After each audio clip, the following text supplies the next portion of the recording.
Hello everyone.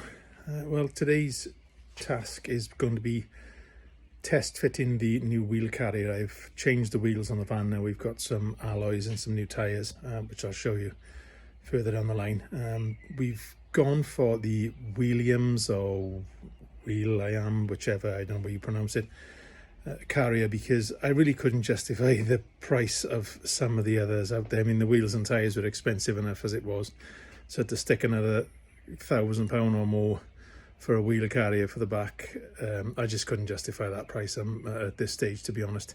So I went for the more budget option, which is the Williams carrier. It comes in, I think it was 1, 2, 3, 4, 5 different parts, which are all bolted together. This comes unfinished. It doesn't come powder coated or painted. You have to do it yourself, which I didn't really mind. Wasn't really an issue for myself. I have test fitted it as it advises you to do, because it tells you to test fit before you paint, because if it doesn't fit and there's any issues, they won't reimburse you the money for painting if it's cost you money to paint. So I've test fitted it earlier on, and it's bolted onto the this is the new style Williams carrier, so it actually utilizes the hinge bolts rather than bolting through the hinge like the old style used to. This actually uses the van hinge bolts itself, and it bolted on okay. One of the brackets was ever so slightly bent, but when that was bolted up, it sort of corrected it, sort of pulled it straight. So I don't know whether that was during carriage, when during the transportation process, I don't know, but it wasn't really an issue. As soon as you put the bolt in, bolted up, straightened it up lovely. It all bolted up okay, and sort of roughly aligned where it should be, which was good enough for me. There was no issues as regards to bolting it to the door. I tried the other section as well, which actually houses the carrier part. Put a couple of bolts in there, that bolted up okay, so don't think we're going to have any issues of fitting by the look of it. I'll just show you one or two things now, which not 100% impressed with, if I'm perfectly honest, but that's down to opinion, I suppose. But I'll just flick the camera and I'll show you what I mean. Okay, so this bracket was okay when it came.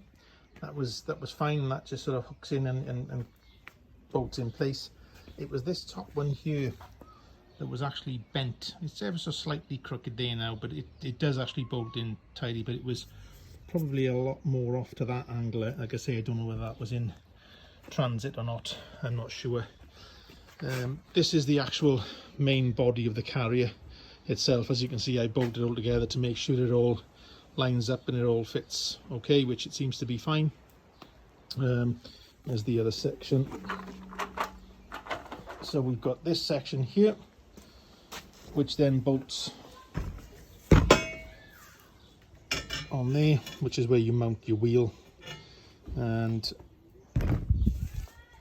the only thing I would a little bit dubious with is that you've got 5 bolts there, bolt holes there, which you're going to use obviously. I've got lock nuts to bolt these on.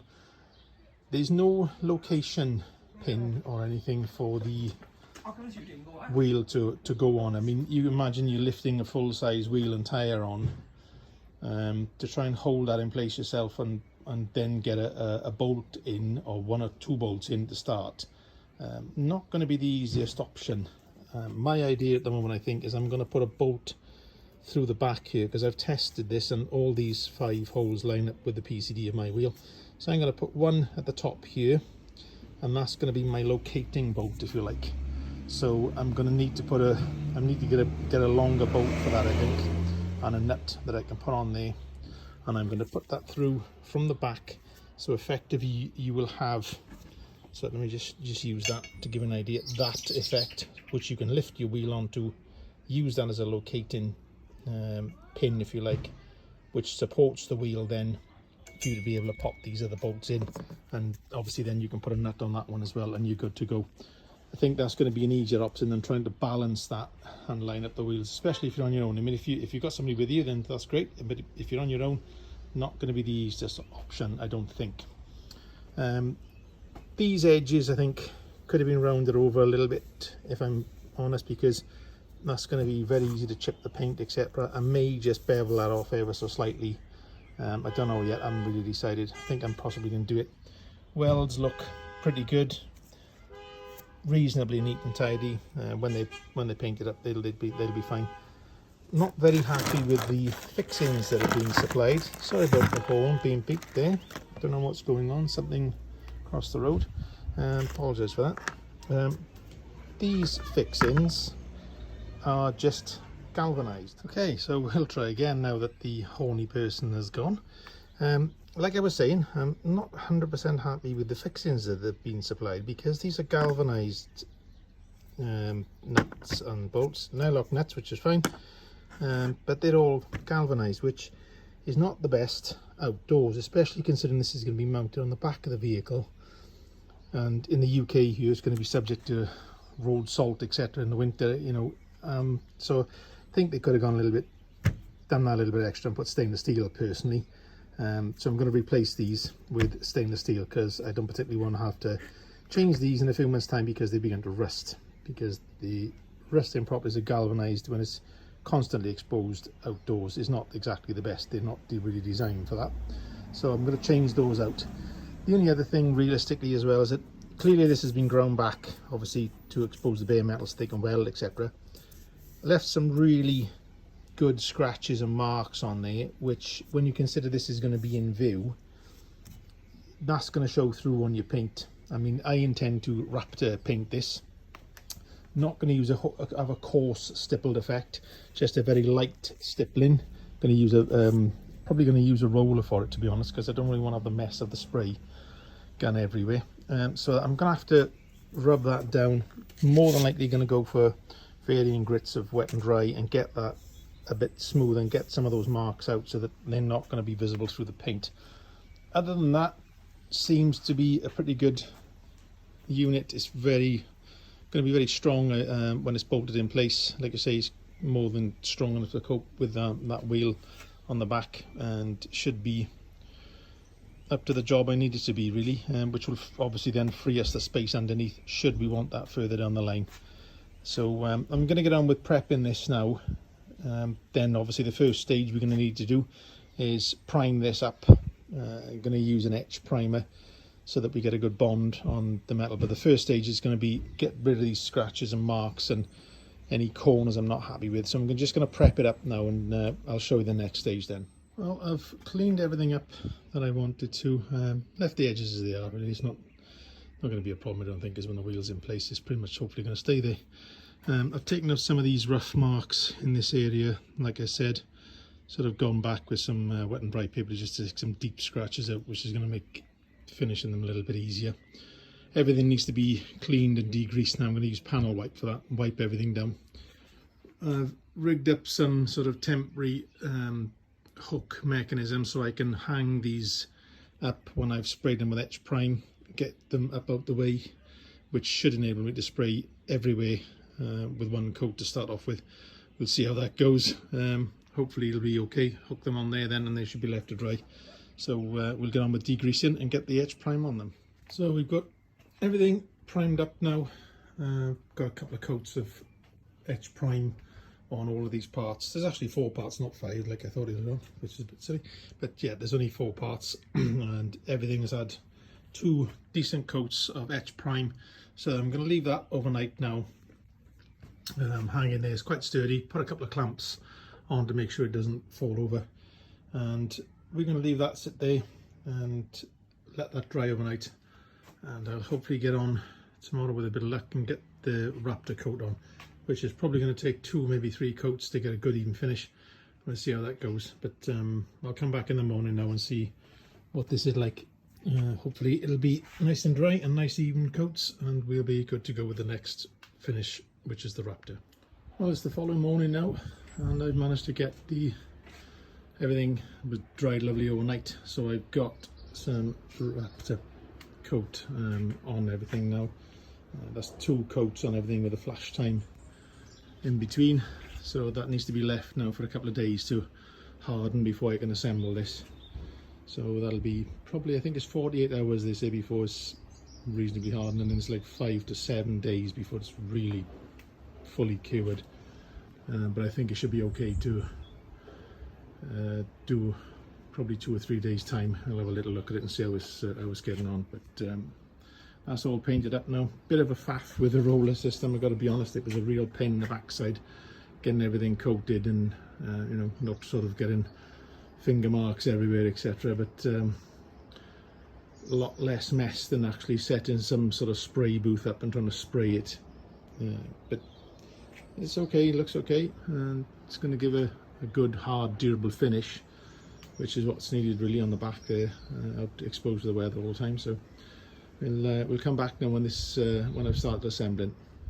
Okay, so I've mounted the carrier now that the paint has hardened, and I've actually bolted it all up at the moment. I'm not going to use those bolts. I've just done that to get the position correct, and as you can see, I've popped the hole through there now, using the carrier obviously to get the correct position. That comes through on the inside in that position there, and I've just put a little bit of paint on there now on those open sort of bare steel edges to get that let that dry off a little now, and we'll be able to get this bolted up. I've got to get this nylon washer in that gap, obviously this to avoid the outer skin crushing against the inner skin, which looking at it is probably going to be a little bit of fun. Hoping it's not going to be too difficult, but we'll give it a go now, and I'll show you the whole thing bolted up then and in place. Well, as expected, that nylon spacer sort of washer there to stop the panels crushing together was an absolute nightmare to get in. Didn't work for me at all, so I made my own spacer, same thickness, using 4mm aluminium.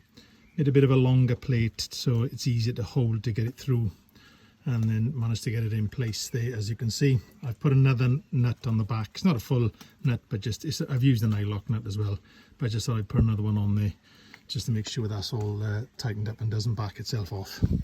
So I deviated slightly from what the instructions say there, because I've used a 5mm foam strip that I had in the garage, and I put that on the back of all of this section here.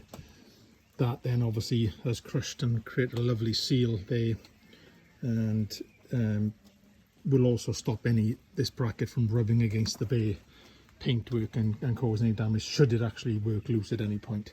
So I've given that a go, and it looks like it's worked fine, and it's crushed up nicely, so that should form a lovely seal there now. So I'll just show you the door opens up without any issues at all. As you can see, obviously I've got to put the panel back on, and then closes without any problems, and there's the carrier in situ and all bolted up. I've changed, as I said, these all out for stainless steel now, and so all the external bolts are stainless steel, not the galvanized that they supplied. So I'll just chuck the wheel on now so we can have a look at that, and that'll be the job finished. As you can see, I did put the one stud through from the back to give me a locating pin there at the top to make it easier really to put the wheel on, because you imagine trying to balance the wheel here and get your first bolt through, etc., would be really difficult. So I'm going to get the wheel now and test that and see if that works, as I hope it will. I'll give it a go now. Okay, so let's give this a go.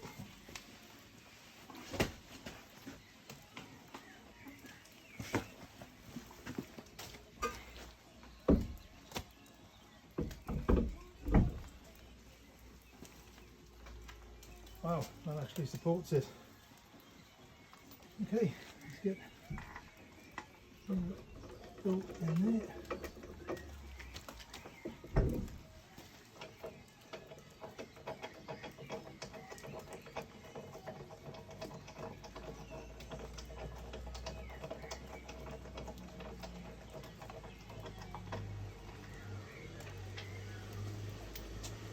There we go. That was a much easier job. As you can see, that was much easier. That bolt in the centre here acting as our locator and giving it, making it a hell of a lot easier to get the first bolt in. I can play around with it now and get the other ones in easy enough and do them all. I'm using all lock nuts for all of these, just to make it a bit more difficult if anybody tries to take it. And as you can see, this is what I was saying to you earlier on in the video, these are the wheels that I've gone for. I've gone for the Black Rhino Warlord with the BF Goodrich KO2 tyres. So I'll give you a look at the side of the van now so you can see the full effect of it. So there we go, there's the full side of the van with the new KO2s and the Warlords fitted all round, and now obviously we have the carrier on the back as well. It starts to look the part a bit now, I think. So I think we'll wrap that video up there. Generally pretty good install. As I just said, it's a pretty good install really. I didn't really have any major issues at all. The bracket went on as it should do, you know, the top and bottom bars, sorry, went on as they should do. Just straightened the bracket up slightly as it went on. I don't know whether that was slightly bent during transit, I don't know. But it wasn't really an issue. It soon sorted itself out when it was bolted in place. The only issue really that I've had, obviously, was that nylon washer. It was quite difficult to get in that joint. Just didn't want to go up for some reason, I don't know. Because it's only a small washer, it was really difficult to get in there. It's quite a tight space to get your hand in as well. So luckily for me, I had some 4mm aluminium around. So I just made myself a longer plate, popped an 8mm hole through that, and then was much easier to manipulate that into the right place. Still couldn't get it quite high enough. For some reason, I don't know whether there's something, the door skins are tighter at the top, I don't know. But it was enough that I could just pop the 8mm hole, drill through again just to clean that. It was about a millimetre, that's all that was stopping the bolt going through. But that's gone through now, and obviously the three things now, the inner and outer skin and that all clamped together, and it stops those crushing together and denting your door. I don't know whether you would see a dent so much because of the bracket, but anyway, that solved the issue. So looks pretty good. It's very, very sturdy, really strong. I think, to be honest, you could probably actually stand on top of this. It's incredibly strong. So very happy with that, and a lot cheaper, like I say, than some of the other ones out there. And for what I need at the moment, that'll do the job. Whether I change it in the future, who knows, but for the moment that's absolutely fine. You know, like I say, the wheels and tyres were expensive enough, and to add another £1,000 or more for a wheel carrier, I just couldn't justify that. But this will do the job nicely. Yeah, very happy with that. So hope that helps anybody else out there.